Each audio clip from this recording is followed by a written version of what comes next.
The Zone Coverage Podcast Network. They may be drinkers, Robin, but they're also human beings. Hell yeah, let's get Stinko.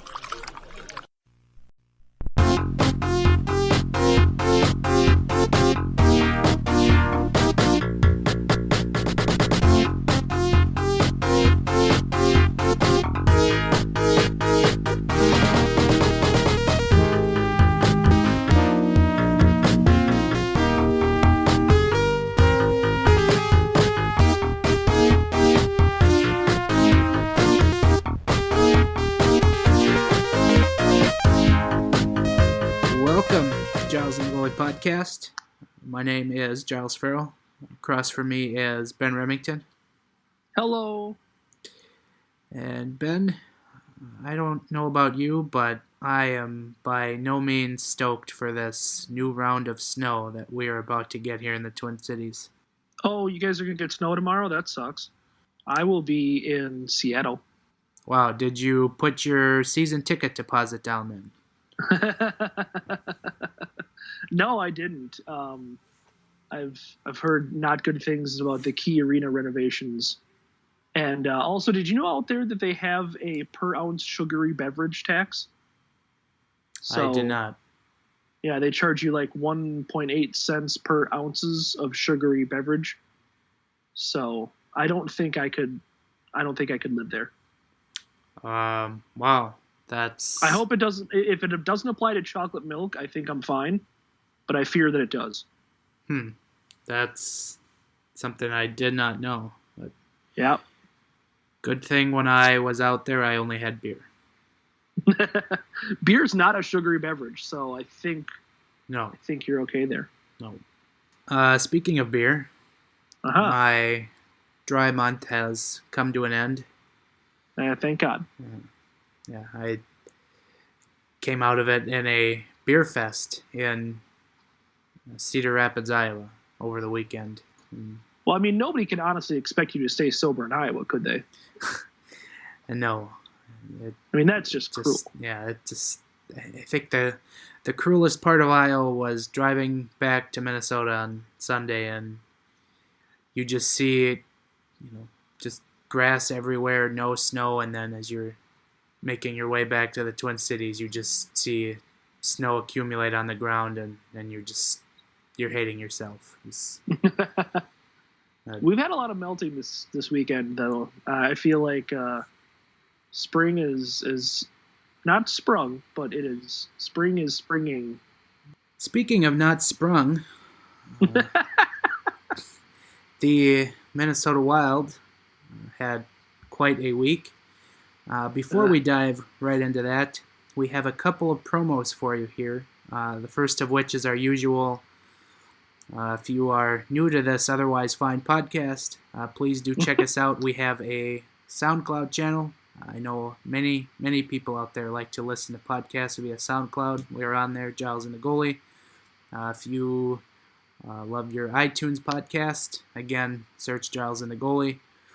Or if you're just searching Minnesota Wild in iTunes, you can find us right behind the NPR Song of the Day, which was a really interesting discovery this last week.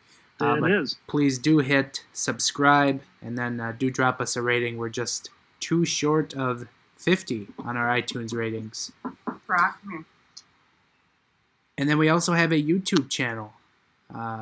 You can search Giles and the Goalie on YouTube, and you can find us doing game previews, game recaps, and then other random stuff that we may come up with during the hockey season. So there is that. And then March 31st, please keep your calendars open in the evening for the Minnesota Wild at Dallas Stars contest at 7 p.m. We are planning a watch party for the Minnesota Wild Dallas Stars game that evening. Venue to be determined. We'll hopefully have that figured out here in the next week, but for sure on March 31st, the game is at 7 p.m. It is in Dallas. So Boo. Plenty of, or we are trying to find an establishment that will have enough liquor for a Minnesota Wild road game. So that's the first question we ask them. Yeah. we're gonna hopefully we can maybe find someone to help us out with a giveaway or two, and then we're gonna try to record a podcast after. So if you want to hang around for that, should be a good time. So keep your calendars open. Mm-hmm.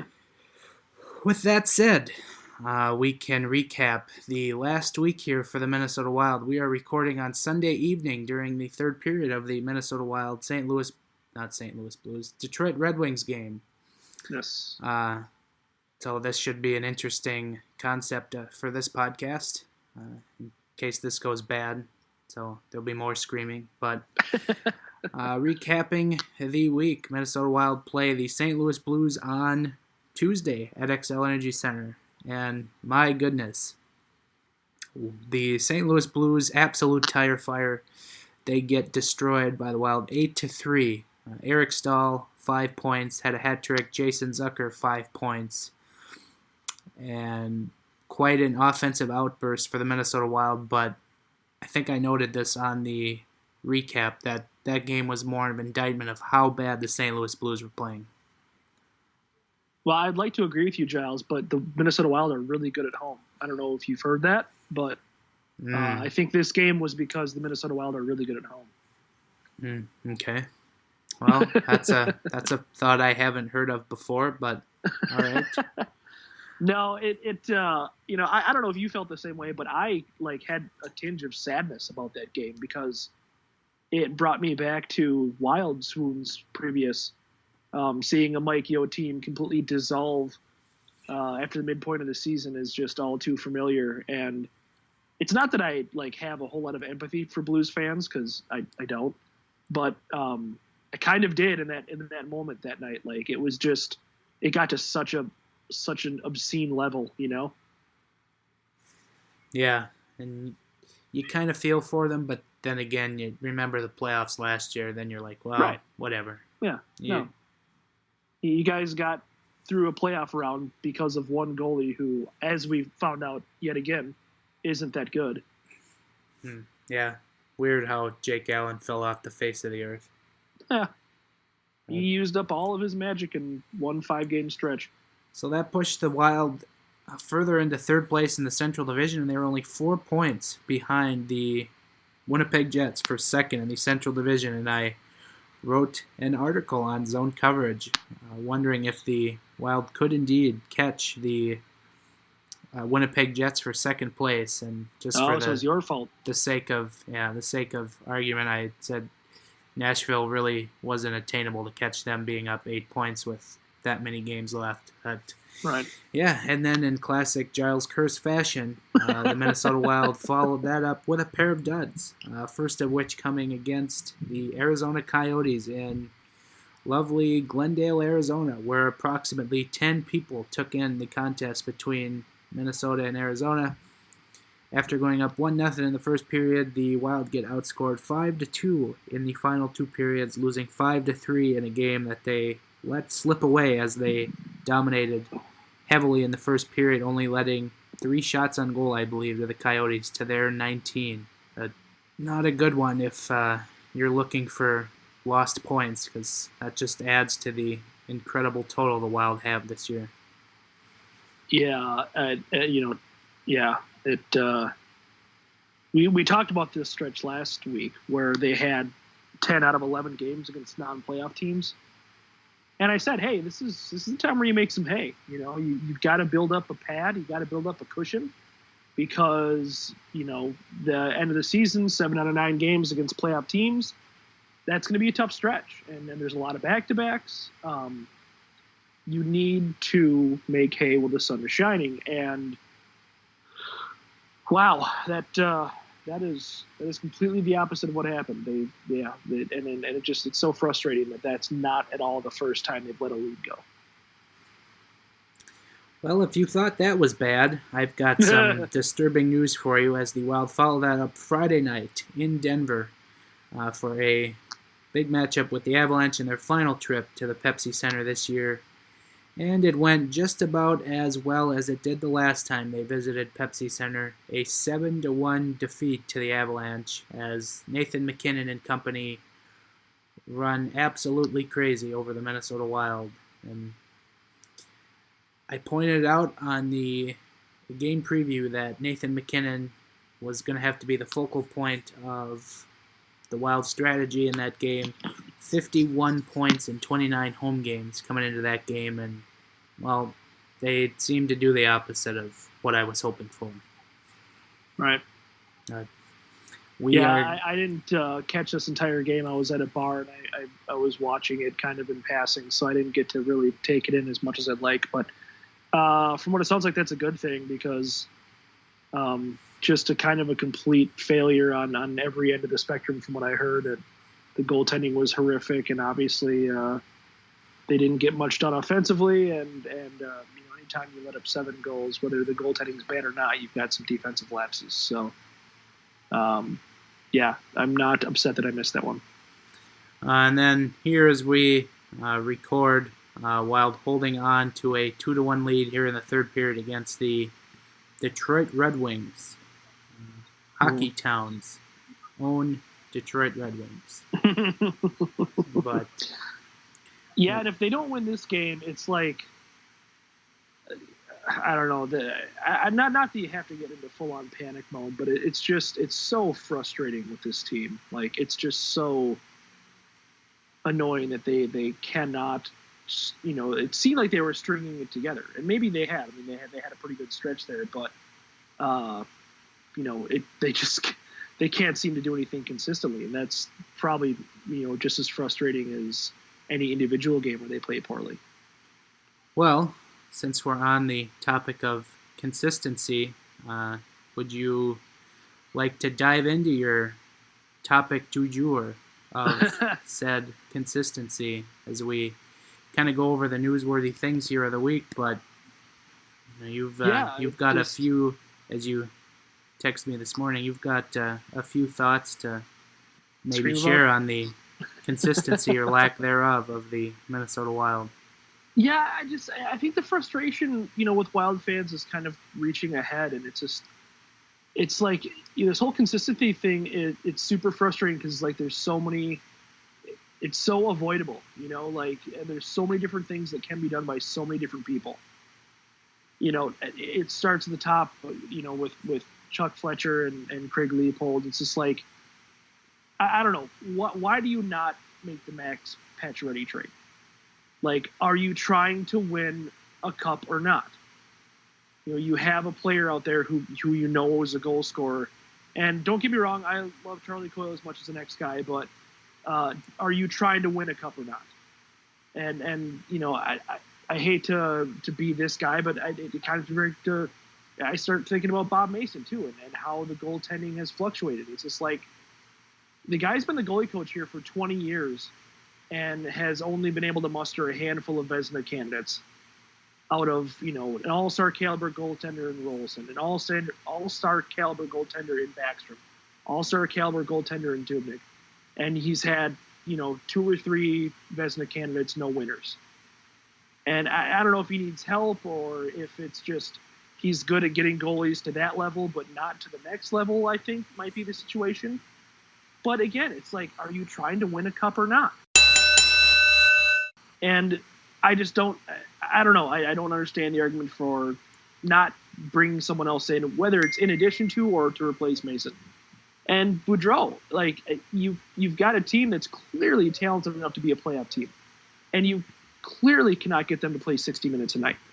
You're one of the most winning coaches of all time. You have a lot of, a lot of clout that you bring with you. You have so much respect. But you can't get this locker room to give you a 60-minute effort every night. Like, it's beyond the point where I think you can kind of say he's working out the bugs of the system, obviously. Are you trying to win a cup or not? Are you trying to find new ways to motivate these players? Are you trying to find new combinations that work? I know he messes with the line combos all the time, but it's just like the whole Suter-Spurgeon thing is still stuck in my craw a little bit. Like, what are you doing to this team to try to get them to the next level? Because it's whatever you're doing, it's not working. And the players, too. Like, you can't tell me they aren't aware of the woeful inconsistency that's in that room. What are you doing? What are you trying to do? Because you just go out there and you lay a complete egg, and then you come back the next night and embarrass the team you play, or vice versa. Like, you can't string together, more than 3 or 4 quality games played. Are you trying to win a cup or not? What are you doing? It's so frustrating on every level of the organization. It's so frustrating, and it's nothing but inconsistency, and I don't know if it's not really like a commitment to mediocrity, but it's a commitment. It's not a commitment to doing 100% of what it takes, to me, and that's just, it's so frustrating. And not that I'm saying I want them to be consistently bad, like that would be a better thing, because don't be ridiculous, it wouldn't be, but it's just so like typical Minnesota sports bullshit that they are good enough to where they look like world beaters on any given night, and then just completely crap the bed against a subpar team the next night. Just building us up to knock us down. And I don't know. I've been fed up, I guess, is what I'm saying, and it doesn't get any better as they keep twisting the knife. Now, hear me out. What if we've seen swoons and whatnot have kind of made this team here in the last, really in this last 5-year stretch where they made the playoffs.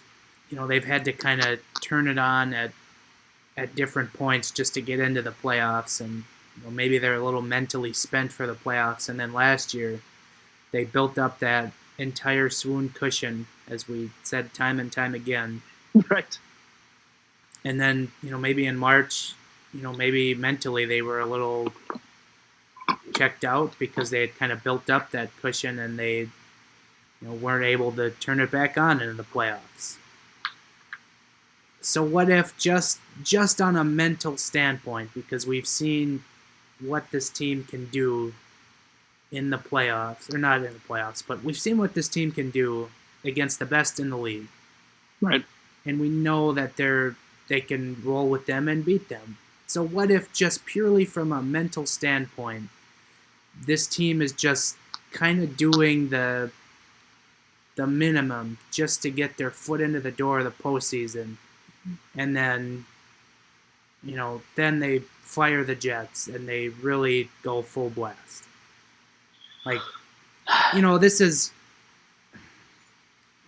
it's almost like a light version of what the Pittsburgh Penguins do every year, where they just they make you think like, are they really a Stanley Cup team? Because and we're seeing it right now. Although more of that can probably be put on Matt Murray being out of the lineup, but right now you're wondering, are the Pittsburgh Penguins really going to do anything in the playoffs? And then we're going to get to the playoffs, and the Pittsburgh Penguins are probably going to light it up again. That's what they do. So maybe just from a mental aspect, that's what the Wild are trying to do. Not sure if that's a great idea, but I don't know. It just feels like maybe that's what's going on, because I don't know. I'm just trying to come up with something so I can rationalize this in my head, other than these guys are just, I don't know, they just don't give a full effort every night. Well, I mean, that's all well and good, and I hope you're right. I hope that there's a conscious, effort there but to your point, like, what if they don't make the playoffs?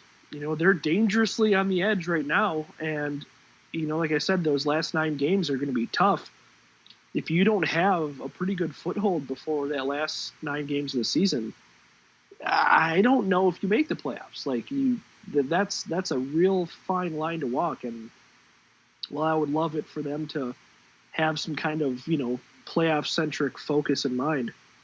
I don't know that I'm buying it, but I hope you're right. That would be amazing. But we haven't seen them turn it on in the playoffs yet. Granted, they haven't had the opportunity because they've been fighting so hard to just make the playoffs every year.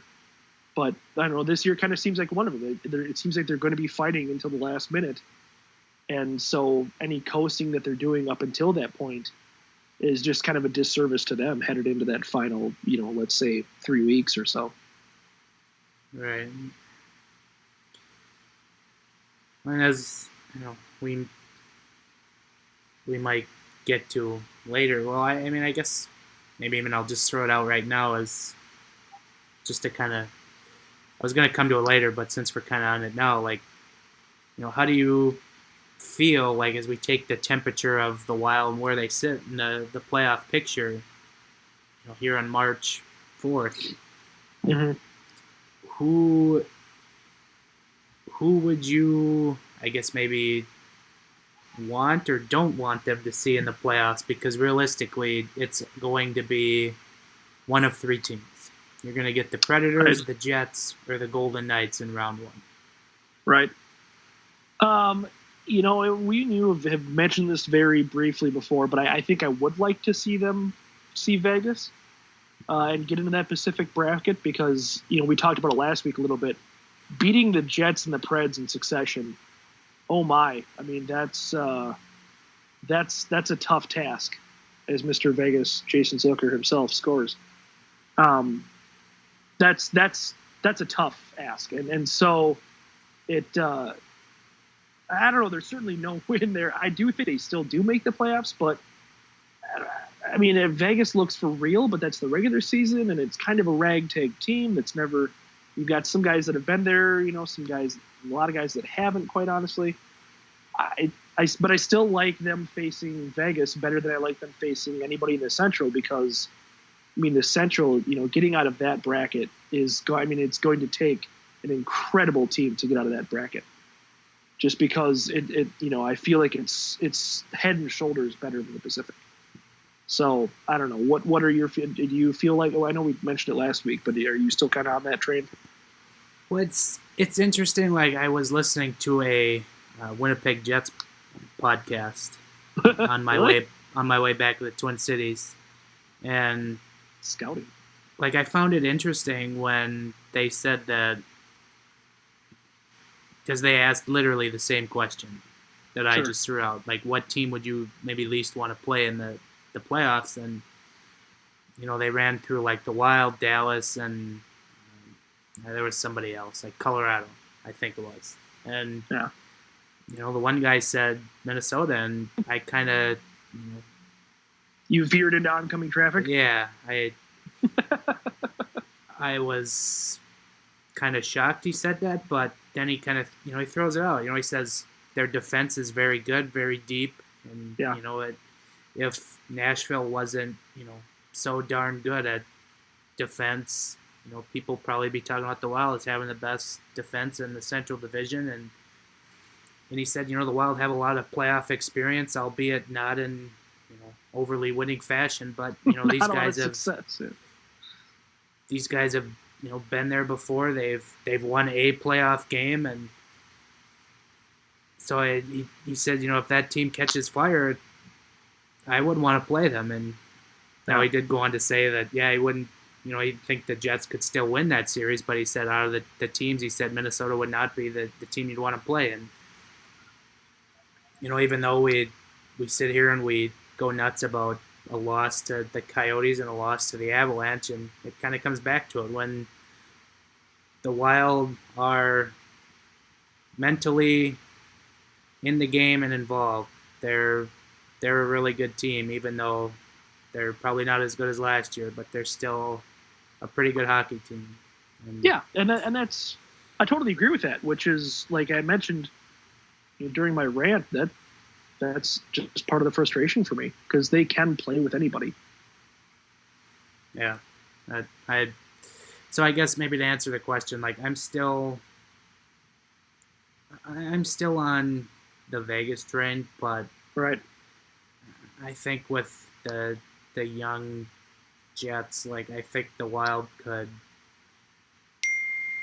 take it to them, but I don't know. Like I'm still gonna go with Vegas right now. It could obviously change, but Vegas has only won 5 out of the last 5 out of the last 10 games, and they are.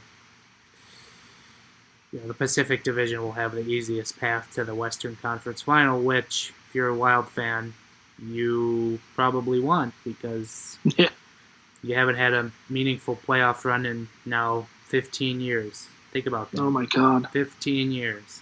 feel really old when I say that, but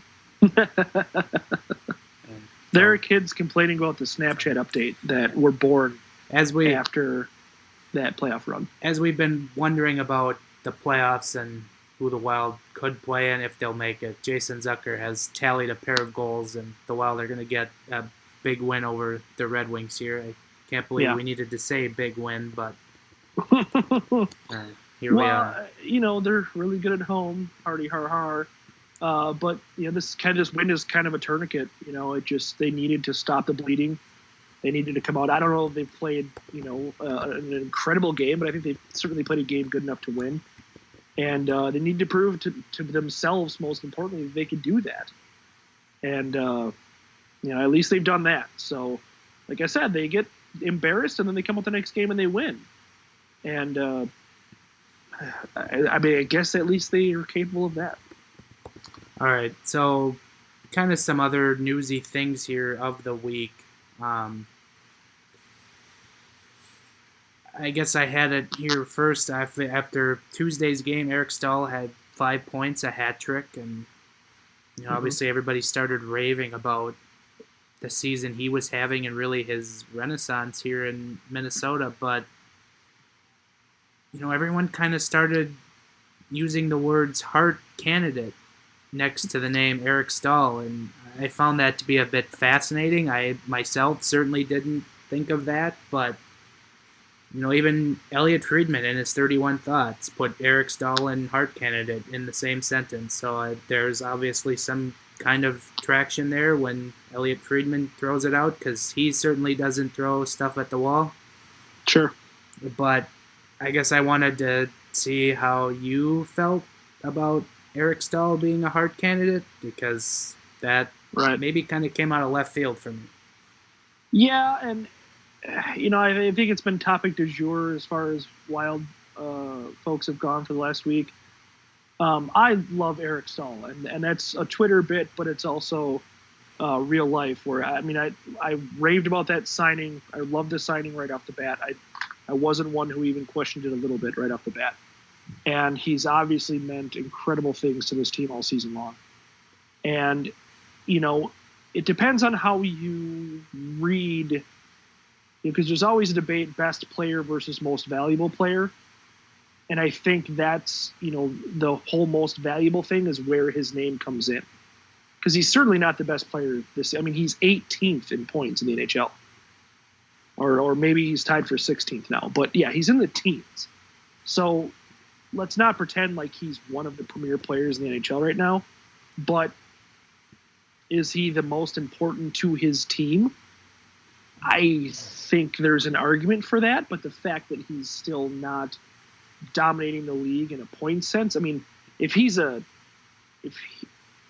candidate, if he's a nominee, I think that's a big enough deal. I think that's maybe his ceiling. But I just don't I don't see any real actual possibility that he wins the Hart. He's producing very well. Don't get me wrong. He's got 65 points or 66, whichever. But Kucherov is 85. So, at this point, you're 20 points behind the league leader. That's not a Hart campaign right there. No matter how much you mean to your team, it's not a Hart campaign. I know it's always, at least for the entire existence of Devin Dubnyk in a Minnesota Wild uniform, he's far and away been the MVP of this team. And he's had to have been.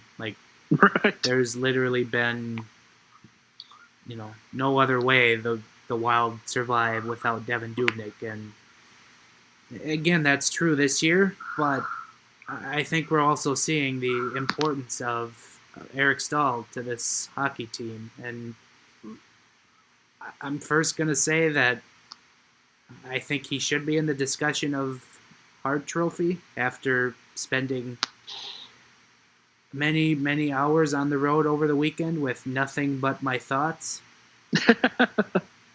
I think he should be in the discussion. Now, obviously, there are a lot of other worthy candidates out there, and I can run down the list. You got Kucherov, you have Nathan MacKinnon, who fuels the fire that is the Avalanche, as we saw over the weekend. who else am I forgetting? You got Johnny Gaudreau. You've got Taylor Hall, who's on an incredible 25-point game streak right now, or something. Yep. He's got a point 25 straight games. And so certainly you run down the line, but you start to look at the Minnesota Wild and where their center production would be without Eric Staal, and it would be somewhere around the phrase tire fire. Yeah. And, again, the Wild are a team of many parts that have to function for them to win, but, Eric Staal is going to be far and away the team MVP, and I think you should look at him as a Hart Trophy candidate. And I will also throw in the caveat that he's doing this in an age in the NHL when young players dominate the score sheet, the stats leaderboard. Right. And he's doing this at age 33. And I will throw out some stats on age 33 season in the National Hockey League.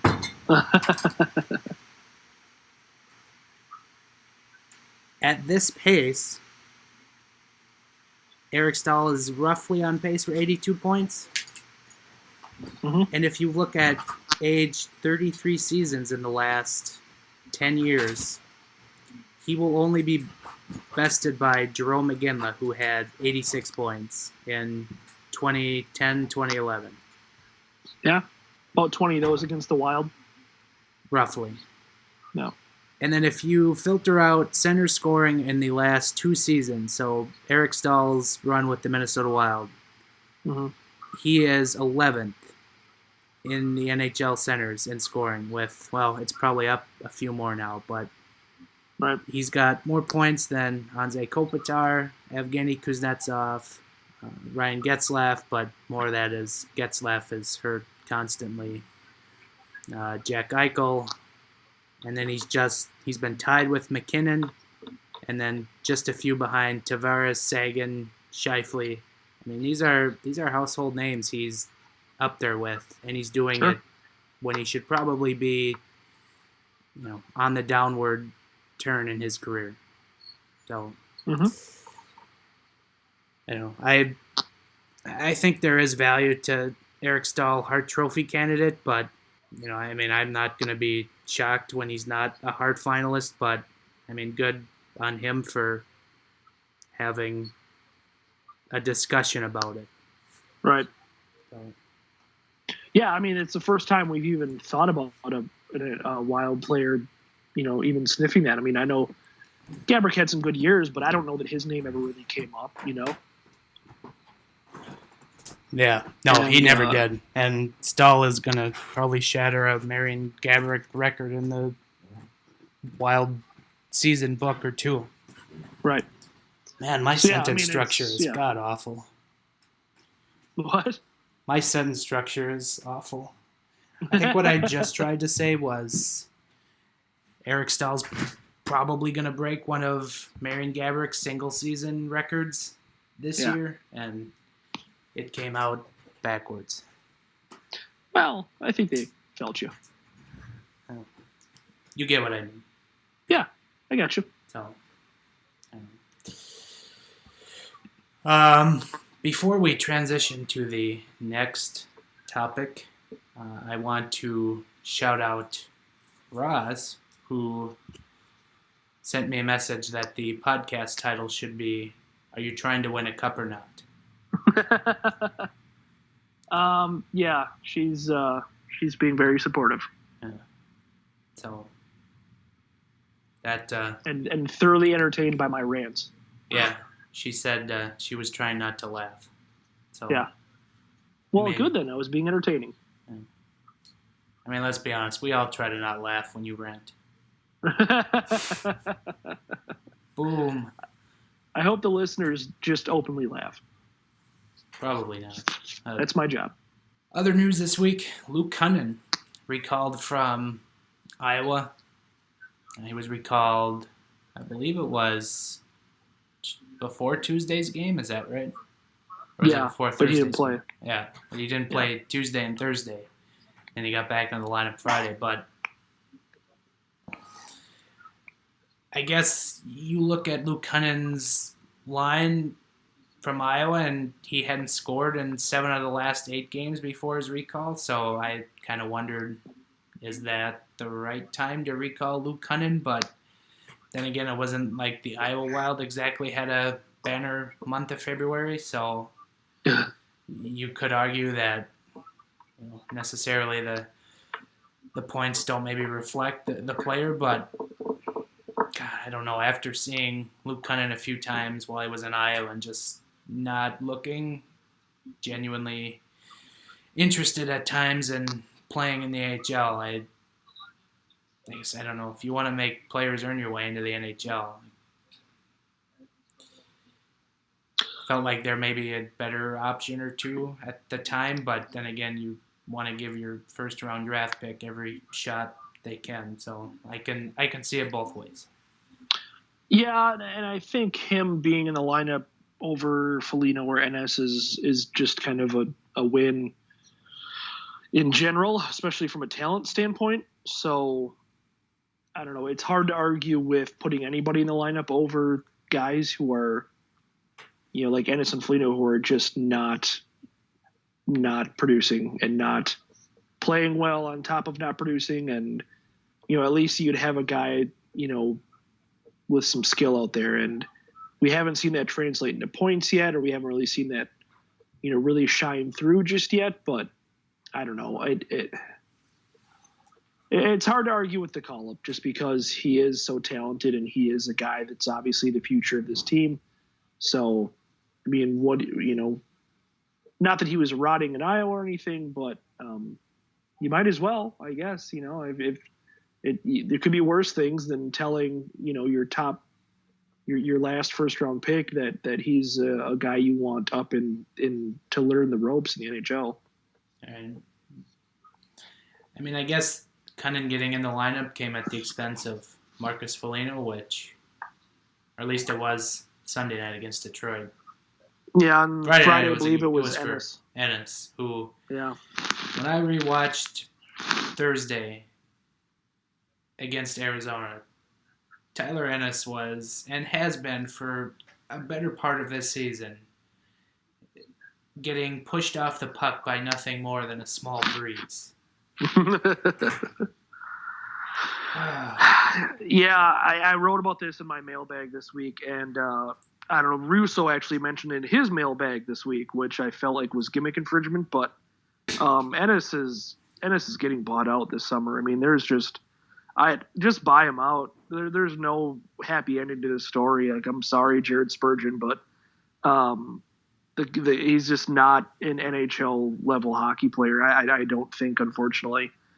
And I mean, unless you can find a way to get him to play in Iowa and to be that next man up and not get murdered on that cap hit, which I really don't think is possible, you got to buy him out. I mean, he's just, you're better off just taking the hit, the dead money the following season and just dealing with it, because I mean, he is just giving this team nothing. And it's really been disappointing because you wanted to see him kind of bounce back from a lot of injury filled seasons in Buffalo, but now you kind of see how he ended up with so much injuries. I mean, if he had the puck more, he as easily as he gets blown off the puck, as you said, yeah, it's going to be, it's going to be tough for him to hold on to the puck. So, yeah, and as much as I don't want to see another buyout on the Minnesota Wild cap-friendly page, we're probably going to have to see one. It's not death, like taxes, Chuck Fletcher having a buyout on the books. Yeah, it's like we should make that our podcast title. We already had that once. No, I know. I said that out of sarcasm. Okay, I was just making sure you didn't forget. No. I mean, we're pretty much going with, are you trying to win a cup or not? Okay, unless something comes along that just makes us crying of laughter. True. Yeah, so it's not my strong suit, though. All right. So I guess, yeah, that's all I got on Kunin. So sure. Also, since we're shouting out girlfriends, I should probably shout out Jamie for catching that I was trying to send you a text and I sent it to her by accident. So, one, good thing that wasn't the other way around. I was going to say that. I was like, oh, man. That could get dangerous if you flip our names around. Two, she had the wherewithal to realize that was probably a text for you. So she understands somewhat hockey lingo. So okay. That's good. So, yeah. The other thing I kind of had written down here for topics of the week was Alex Stalock getting a start Thursday in Arizona. Didn't overly have a good showing, and right. I'm not a goalie by any means, but I kind of thought he was, maybe not as sharp, just fundamentally from the goaltender's perspective, and he kind of seemed to maybe drop to the butterfly a little bit too early, but I don't know how much you saw that. And yeah, and he did, and you're right, but at the same time, that's just kind of him. And I think they even made a joke about it during the game. Greenlay did, where because the Yotes didn't manage a shot in the first 15 minutes of the game, where he looked active even when he wasn't getting shots on him. And this is kind of the goalie that Stalock is. He's just a hyperactive goalie. He moves around a lot, and that's definitely his weakness. And I think that did cost him a handful of times. So. Yeah, but I'm with you. He wasn't overly sharp. I remember in particular there was a short side goal that one of the Yotes blasted from the faceoff circle that was just, not inexcusable soft goal, but it's something that he should have had, especially short side. And I don't know if it's a byproduct of him not getting enough playing time recently, or if he's just kind of going through one of those Kemper/Dubnyk rough spells, but you really hope that he isn't, because we saw Bruce Boudreau lose confidence in our backup last season, and we know how that turned out down the stretch for Devan Dubnyk and then into the playoffs. So I really hope that's not the case, but I don't know. I don't know what Stalock's thing is. I think you give him a few more shots, and if he's mired in an ugly mental slump, then you kind of deal with it as it comes. But I think he does need a few more starts here and there. So the reason I brought this up was kind of looking at what the Wild have left this year in terms of games played, and they're now at 16 games left. So realistically, how many games should Alex Stalock start in the last 16? Because I think they have 2 more or 3 more sets of back-to-backs. Yeah, so I would say 4-ish, 3 or 4. So all of the back-to-backs, and maybe maybe an additional one on top of that. He has started 20 games this season, so I know Dubnyk was hurt for a couple of weeks there in December, and that kind of padded that number a little bit. But I think they're on pace for a good split. Obviously, like I said, being helped by the Dubnyk injury, but I don't know, 3 or 4. Definitely the back-to-backs. I as much as they talk about how good Dubnyk has been on back-to-backs, that was a long time ago. I don't think he's been as good on back-to-backs in seasons since he arrived here after that first half season. So I don't know. I'd like to see him on the back-to-backs at least, and then maybe get another start flipped at him there. So they have 1, 2, 3 back-to-backs left this year, and sure. I'm gonna say have him start 6 or 7. Really? Of these remaining games. Devan Dubnyk is on pace to come in maybe just short of 60 games played this year.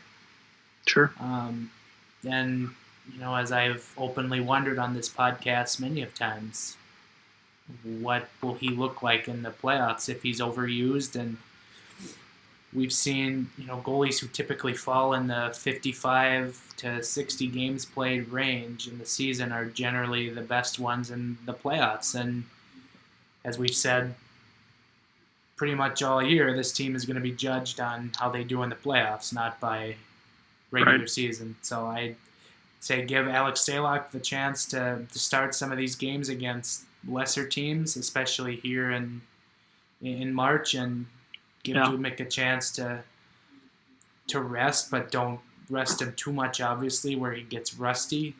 And you hope maybe by the time April rolls around, he really goes on a tear, because he hasn't really had one of those insane hot stretches yet this year. But I would be in favor of giving Alex Stalock a few more starts to, give Devan Dubnyk a few nights off so he can be a little bit more sharp in the playoffs. That's really what it's going to be all about.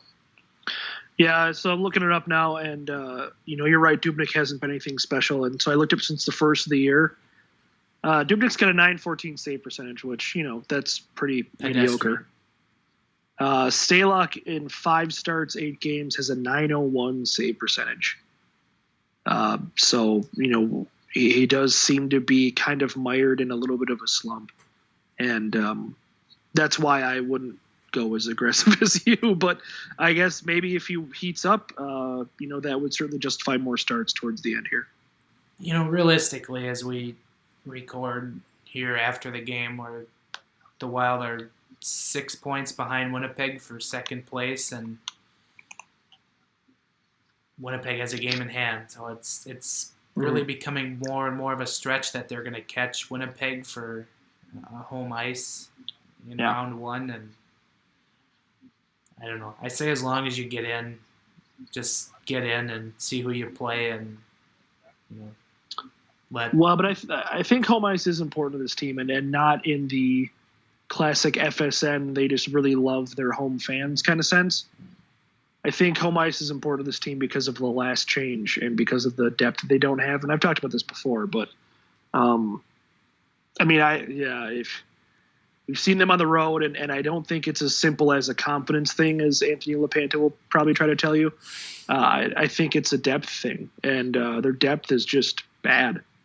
And so that's kind of where I'm at with that. I'd argue it's maybe gotten a little better now that if you're going to keep Luke Cunnin in there for the remainder of the year, then he's more useful in the bottom 6. And if you're going to add a Jordan Greenway to the roster, then there's a shuffle down effect to the lineup there. So maybe by playoff time we will have forgotten the bottom 6 woes.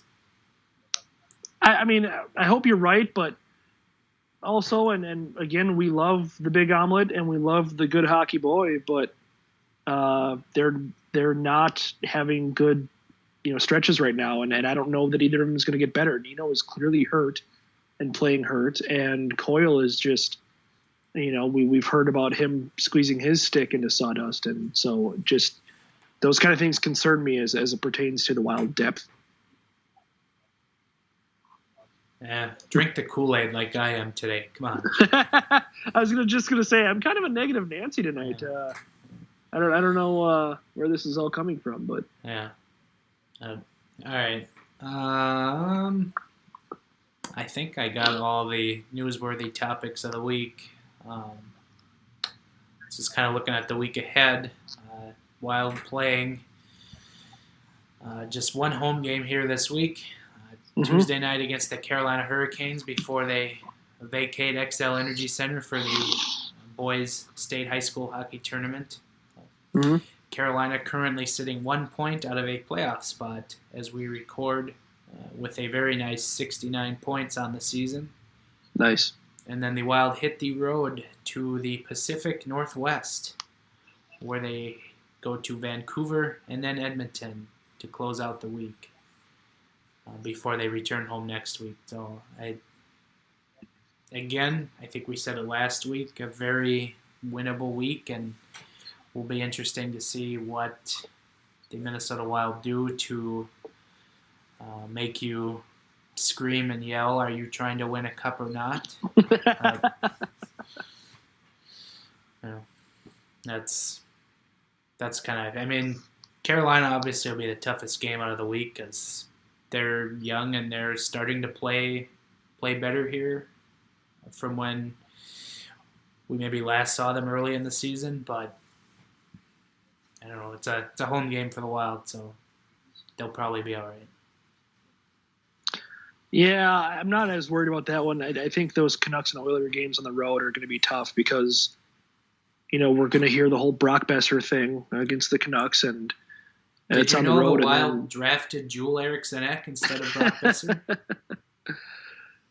And the Oilers on the road, Connor McDavid is still Connor McDavid, and I think this team has done a decent enough job of shutting him down, but that doesn't necessarily mean that they're going to be able to on the road very, very easily. I think that's going to be those are all tough games. There's no pushovers in there, and even as we saw against the Yotes, which we thought was a pushover, this team just can't seem to get that done sometimes. Yeah. Interesting. Yeah. We each just got a text from our friend of the show, John Bonus. Yes. Wonder if he's back from Florida. Anyway, so that's the week ahead for the Minnesota Wild.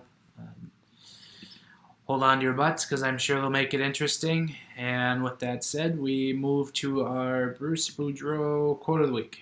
Hi, this is Bruce Boudreau. I don't see how in Toronto that they're calling it, unless it's a guy they just pulled in off the street that hasn't seen hockey before. If I were the fans, I'd be booing even more because they pay good money for this. If you want it, don't just think you want it. Go out and f***ing want it. All right. The Bruce Boudreau quote of the week comes from Tuesday.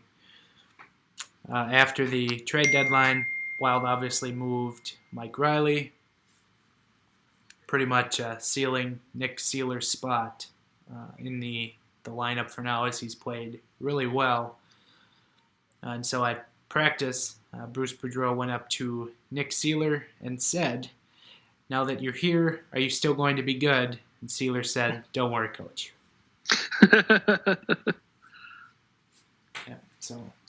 Yeah, that's great because Seeler has been good.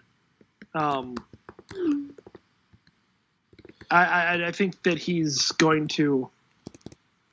I think he made that Riley trade possible. And that's to be a left-handed defenseman and to kind of push somebody out on this team is somewhat amazing. Yeah.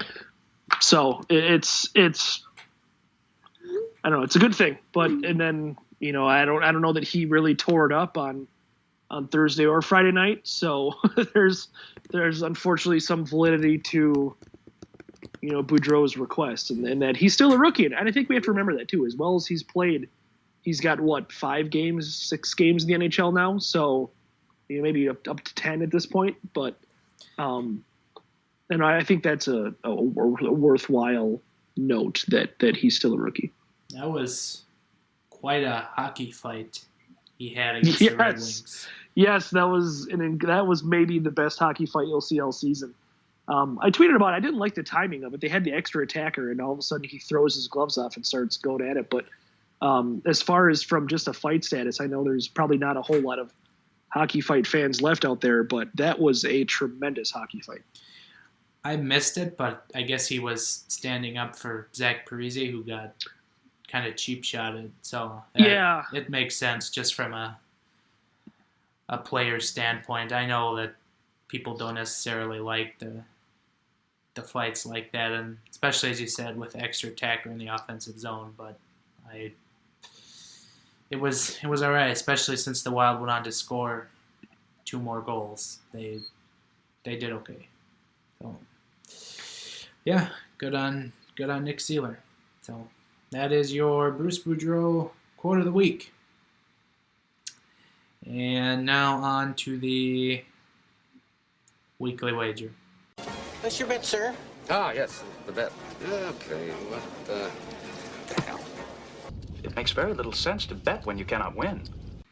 Well, the weekly wager from last week, as you may recall, was Ben and I wagered on the Gophers Penn State Big Ten hockey series this past weekend, and Ben took Penn State. I took the beloved Gophers, and that did not go well. The Gophers were swept. I really hate doing that to you, Giles, for testing your loyalties like that. I always got to back the Gophers.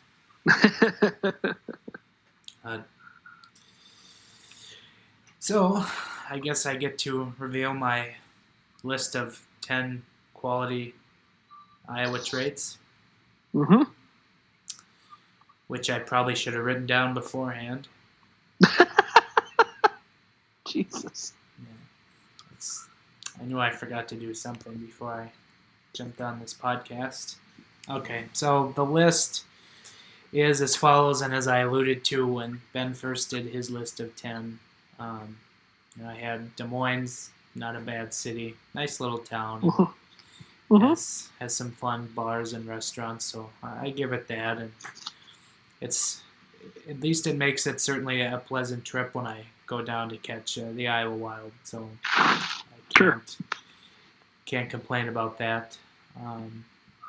Number 2, their Department of Transportation, meaning plows, salting roads, etc., for winter activities, is far superior to Minnesota. That's a low bar. Yeah, but they clear it very well. I give them that. Right. 3, I'm probably going to get yelled at for this being third on the list, but I found my girlfriend in Iowa. Diamond in the rough. Good thing I'm taking her away from there this summer. Well, she chooses to leave that state to the better state. Let's be honest. She's a refugee now. Yep. Yep. I don't care what some crap ranking said last week. Oh, that's always BS. Yeah, so, number 4, there is an item at the Iowa State Fair called a hot beef sundae. It is very good. Highly recommend if you ever go to the Iowa State Fair. You ever are unfortunate enough to end up at the Iowa State Fair. Yeah, if you took a wrong turn to the Minnesota State Fair and ended up at the Iowa State Fair, get a hot beef sundae. 10 out of 10 times recommend. It sounds like such a bad euphemism. Yeah. Literally, but... Number 5, they do have really good corn down in Iowa. Just don't tell them that because it overinflates their egos even more. Yeah. Number 6, we got warmer weather, less snow. That is kind of nice. So, if you're not a fan of blizzards that bring in nearly a foot of snow every 3 weeks, yeah, Iowa's for you. Number 8, apparently Marshalltown, Iowa has the best Taco John's in the country, which I ate at, and I mean, it was good. I just barely have Taco John's, so I don't really have anything to base it off of, so I guess I'll have to try one. Who determined that? I don't know. They just say that? This was told to me, so... Oh. I'm just putting it in here because I don't have anything else. Okay. And then also at kind of in the more chain places, you don't have many Casey's gas stations in Minnesota, or at least anywhere close to the Twin Cities. Not in the cities. But yeah. No, but they have a lot of them in Iowa, and Casey's makes a delightful breakfast pizza. Yes, I have had that. It is very good. I can confirm. It's not better than Hedgie's breakfast pizza, but it is up there in that echelon of I pizzas. went on a party bus this past late summer and threw up heartily on this party bus. And the next morning, I had to make an hour plus drive home from location where the party bus was. And the hangover food was 2 slices of Casey's breakfast pizza that morning, and it was very good. Roz is a seasoned Casey's Pizza veteran, so. Yeah. Yes, it is. It is very good. Yes. We'll admit that. What are we up to? 9?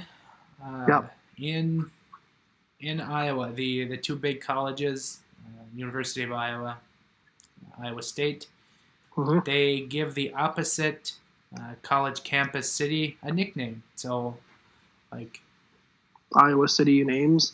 Like Iowa State will call the University of Iowa, which is based in Iowa City, they call it Iowa City, which, as a U of M fan, I really appreciate. So, Yes. hat tip to Iowa State for calling it Iowa City. Mm-hmm. And then number 10, I've never seen it and not sure I'm going to ever venture this far into Iowa, even further than what I usually do, to see it, but they have Field of Dreams. Oh, yes, yeah. Yeah, it's a good bonus. I haven't been there either. I think, had a friend that went and visited there a summer or 2 ago. He's a huge fan of the movie, so yes, that would be kind of cool. Obviously, incredible movie. Would be neat to see, but I don't know that I can make a vacation out of it. Oh, okay, I have an 11th. Oh, I my. just thought of it, but Kurt Warner, my favorite NFL player as a kid, was found in Really? Iowa. So, yeah, Interesting. that's where he was bagging groceries. Right. There's a banner for him in the Wells Fargo Arena. No Oh, joke. yeah, they played the Barnstormers, right? Yep. Or whatever it was. Arena League. Yep. So Gotcha. there you go. There's your list of 10, and I think you're winning the weekly wager now. So Something like that. in U of M fashion, hats off to thee. I think we should wager on the tournament this weekend. Yes. Well, since I've been in Iowa this weekend. You have probably the advantage on me in that you followed it a lot closer. Well, I was kind of keeping up with the sections, but I haven't seen the tournament brackets yet. Yeah, So I've got that here now. So I guess, should we do a Class A bet? A or double A? Because I think double A is a little more wide open. Okay. Because what I'm thinking for Class A is one person Basically comes down to takes Hermantown versus... and then the other person gets the field. That's a good bet. That's a pretty good bet. Since you won the last bet, I will give you the honors of choosing your side in this bet. Okay. You know what? I'm going to take the field. That's risky, but I'm going to take the field. All I'm going to right. give you Hermantown and their terrible jerseys. You know what? I think I saw some highlights of them this year, and I have pretty good reason to believe that they dumped those hideous jerseys. Oh, thank God. Those were awful. I think they went with a much cleaner looking Okay. jersey, Okay. which we'll see if I do some jersey rankings this week. Yeah, hopefully. So, all right. I have Hermantown to win the Class A bracket, and Mhm. you have the field. So All right. you're probably going to want the bleached hair of Matamidai to win this one. That would be my being guess. a North St. Paul guy, I don't know that I could ever openly root for Methamidai, Well, but maybe I'll have to. well, I have some friends from there, so... friend of the show, Jesse Pierce, big Zephyrs fan. What's a Zephyr? That's a good I'm just question. kidding. It's the god of the West Wind, but it's a silly name. It was a chant we did at Polar Arena, so... And it actually has enough syllables. What's a Zephyr? Clap, clap, clap, clap, clap. Oh, you got your syllables all lined up. Good for you. Yeah, just like what's a Seawolf? I don't know. Tremendous chant. So, yeah, that'll be fun. And then obviously the big schools in AA, we got Minnetonka, Edina, St. Thomas Academy. It's a solid field. Duluth East. Like, it should be a really good tournament. At least like maybe the semifinals and final if the big seeds win, which no guarantee, but I don't know. There'll be some good hockey this week. So. Yeah, absolutely. No, it's always a good time. Looking forward to it. What are we wagering on this? Well, where are we going with this time? Man, I don't know. We still have to cash out those ketchup chips. Oh, that's right. I haven't even seen you since then. Let's see here. Maybe go with. I feel like we should do something on Facebook Live. Yeah, we could do that. I don't know what, but something there, like, I don't know. I would just say we have to do a recap and our least favorite jersey. Yeah. I don't know if I'm going to be able to this. Well, we won't find out until Saturday night anyway. Okay, yeah, I can. Well, it'll be tough for me to pull off, but I can probably do it on a weekend game. Don't worry, you're probably going to win. So. So there you go. You have the field, I have Hermantown, and the loser has to do a recap in their least favorite jersey. So, fair enough. There's your wager. All right, on to jerseys. Here to start the third period. What team is this? It's not Team USA. Well, yes, it is. They've got on new uniforms. They're wearing the logo of the Duck. I've never seen this before. The third jersey this week is the Vancouver Canucks. The Orcas. The fighting Free Willies. Well, they've had pretty much the same blue and green trim look since 2007, 2008, and they had a third jersey that really was, the only change was the crest, was the stick crest on the front, which they had pretty much every year for the Reebok Edge age. So it's probably not too far-fetched to think that they're going to go right back to that next year if they go with a third jersey next year. Yeah, they need a redesign. We talked about this with the whole Adidas turnaround, but they need a redesign, I think. And I don't know how they don't involve Johnny Canuck more frequently than they do.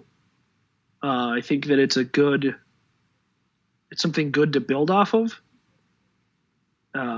So I'd like to see a Johnny Canuck jersey, and I'd like to see them do a redesign on the whole anyway. But at the very least, maybe try to. I know they have I believe they had a shoulder patch with Johnny Canuck, didn't they? On the thirds at some point. I think so. So yeah, I don't know. I'd like to see him featured. I know Roberto Luongo did a good job of featuring Johnny Canuck and his masks during his time in Vancouver. So I'd like to see some of that. Yeah, no, I would agree to that, or maybe find a way to bring back the flying skate. I was just thinking about that. The flying skate. I mean, we think about it so much in red and blue in red and black and yellow. But I think it would work in blue and green if they wanted to, if they so desired. I think they could do it. There's probably a concept of it on Aesthetics. Oh, I'm sure. Yeah. No, I think it would work though. I think it would be kind of cool for them to maybe do that. Or incorporate the V somehow. Maybe not replicating those jerseys exactly, but I don't know, just like a little nod to it. Would be kind of neat. Yeah. And did I tell you I got a Vancouver Canucks ugly sweater over the last holiday period? I think you did. Because they were doing a 12 days of Christmas sale in their online store. Right. And one of them was an ugly sweater with the flying skate, so I bought it. Nice. So I have it for next year. If anyone's listening this far into the podcast, remind me to tweet out a picture of it, because it's hideous. But it's wonderfully hideous. Right. So Nice. So there you go. That's what we got for Vancouver third jerseys, since they're probably not going to go anywhere outside the box to come up with one.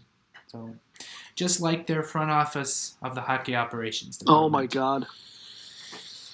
So yeah, that can probably wrap it up. We'll end on a cheap shot at the Vancouver Canucks front office.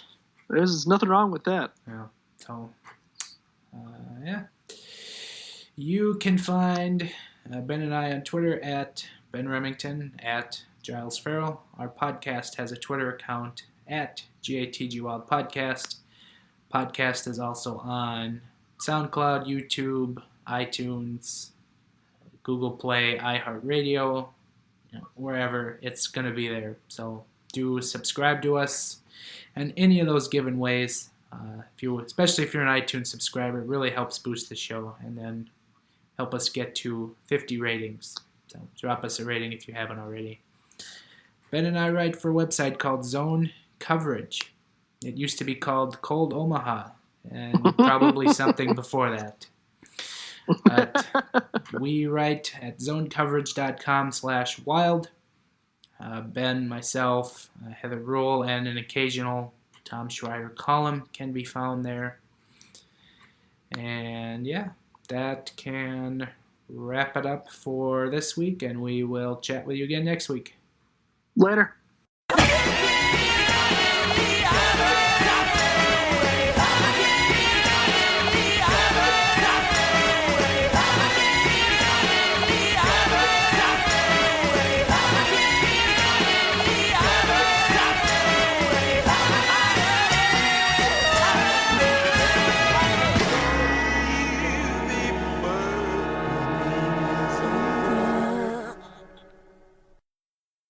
It's not resiliency. You're making it sound like we're good.